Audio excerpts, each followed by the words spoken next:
What's going on, everyone? It's Bob again. It's about 8 o'clock on a Friday. We had some customers show up from Iowa. Said the drive was about 3 to 4 hours, so we didn't want to leave. They said they were getting here around 6:30. I think they got here closer to 7. Felt the need to stay here, show them around the shop, introduce ourselves. And then we got this Del Sol project that we've been working on. The big unveiling of what motor is going into it. It's under the sheet. What motor can it be? So I wanted to give some real quick tips when you got a motor out and you're going to be doing an engine swap. Some stuff that we hear like on a daily basis, or people call. One of the biggest things that we get called and asked about, or if a car's not running, someone attempted to do the engine swap. If you're going from a D series and you're going to a B or an H, or like an F single cam motor, you keep the stock harness that comes with the car. You keep it and you adapt it to fit on the engine. A lot of guys will get the harness that was supplied with the engine and try to fit it to the chassis. You don't want to do that. You're going to be in for a world of problems. Yes, it might plug and play, but that doesn't mean everything is going where it needs to go. The other thing that I recommend when a motor is out, if you're going to do it yourself, then you're really just going to save yourself some labor. You're not going to save yourself money because you're doing it all yourself. Do the clutch and flywheel when it's out. Clutch and flywheel, unless you know the condition of it, it's always smart to do. If you're going to upgrade the clutch to like a stage 2 or 3, you got to remember that most of these slave cylinders on these Hondas and the master cylinder is probably at least close to 15 to 20 years old, if I'm doing the math correctly right now in my head. So that's something too to think about upgrading. Of course, spark plugs and wires. That's a given. The other thing is going to be on the timing belt. The timing belt, the water pump, you got this all under here. If you got a shop that does it when it's in the car, you're going to save yourself probably at least $300 or $400 doing it while it's out of the car. Same with the clutch and flywheel. So that's a must. Or that's, I guess, not a must, but it's a recommendation from me. The other thing, too, when you're doing an engine swap, even if you're going to a bigger motor, if you're staying all motor, most of the times the stock injectors are just fine. If you're going to toss it on E85, well, it's a different story.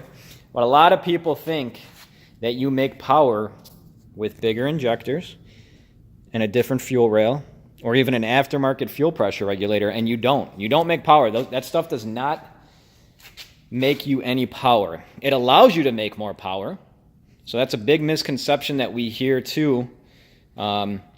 Unfortunately, some guys will, either read something online or, they'll walk in somewhere and say, hey, yeah, they said I needed injectors. Save your money.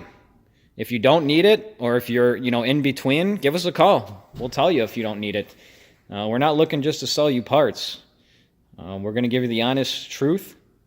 We had a car come in today. Customer came from the dealership. It was actually a Kia, because we do a lot of routine maintenance, and they were quoted $1,400 for brakes. And got the car on the lift, and sure enough, the car did not need brakes. So we called them back up, and they were pleasantly surprised. They actually didn't believe it at first. We showed them that they didn't need brakes. It was one of those instances where someone was trying to make a quick buck on them. And that's how I run my shop. That's how I always ran my shop from day one. I've been doing this now for about 18 years or so. The other thing, too, of course, when a motor is out, do the belts. It's smart to do the belts, alternator, power steering, or AC belt. Do an oil change, of course. And that's pretty much it when a motor's actually out. You could do an intake manifold gasket if you want. You can freshen up the front main seal that's behind here on the oil pump. You can freshen up the rear main seal that's behind the flywheel. Walk over here real quick. Got the rear main seal over there. This one's actually got the oil pump and everything removed, so there's no front main seal on that. But this one, if we were keeping this motor for whatever reason, it looks like it's got a trans seal that's leaking. If you see seals that are leaking, replace them. just watch what you do. As far as making power goes, it's really kind of simple. You just want to force as much air as you can into the motor. More air, more fuel equals more power. Colder air too. If you're going to do a turbo or even a supercharger, an intercooler usually helps. I say usually because it does depend on what kind of gas you're running. So that's pretty much it. Like I said, the do's and don'ts. If you guys have questions though, and maybe you read something or wanted to get some clarification, write it down below. As far as what's going in the Del Sol,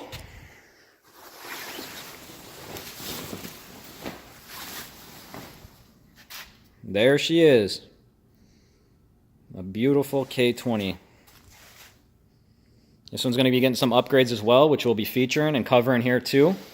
It's going to get a new clutch and flywheel. We're going to do the timing chain.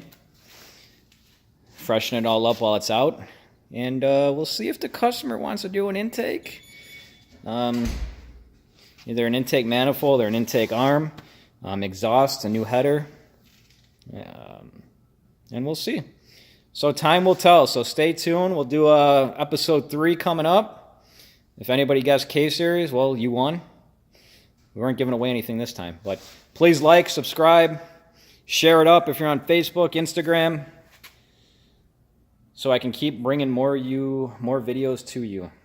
Thanks a lot, and everybody enjoy the rest of the night.